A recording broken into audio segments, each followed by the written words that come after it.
தேர்ஸ்டேனாலே மனசுக்கு ஒரு சந்தோஷங்க. அப்பாடா நாளைக்கு 2 நாள் லீவு நல்லா படுத்து தூங்கலாம் அப்படின்னு சொல்லிட்டு நைட்டே வந்து ரொம்ப சிம்பிளாக போதும் பிரேக்ஃபாஸ்ட்டுன்ட்டாங்க பார்ப்பாங்க. சரியான நட் ஸ்மூத்திக்கு தான் ஊற போட்டிருந்தேன். கூட ஆப்பிளையும் போட்டு நல்லா ஸ்மூத்தி மாதிரி பண்ணியாச்சு. லஞ்சுக்குமே ரொம்ப சிம்பிளாக தான் பண்ணலாங்கிற மாதிரி ஐடியா. ஏன்னா இன்றைக்கி வந்து எங்களோட என்கேஜ்மெண்ட் டே. கல்யாணம் ஆகி 17 வருஷம் ஆயிடுச்சுங்க.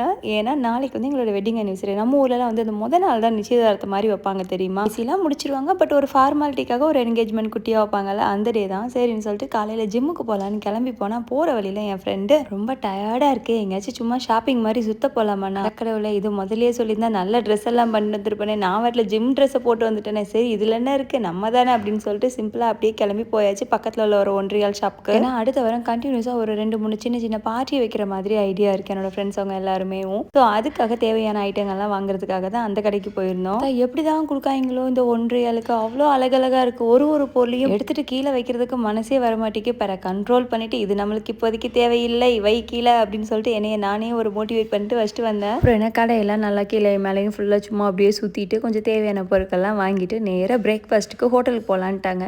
இன்றைக்கி என்னை மொத்தமாக ஸ்பாயில் பண்ணிடணும் அப்படி தானேன்னு சொல்லிட்டு நேராக போயிட்டு பூரி அப்போன்னு சொல்லிட்டு ஒரு ஹெவி பிரேக்ஃபாஸ்ட் தான். ஸோ இன்றைக்கி டே சும்மா கழிச்சோம். ஸோ இந்த வீடியோ உங்கள் எல்லாருக்கும் பிடிச்சிக்கோ நினைக்கிறேன். Thank you so much. பை.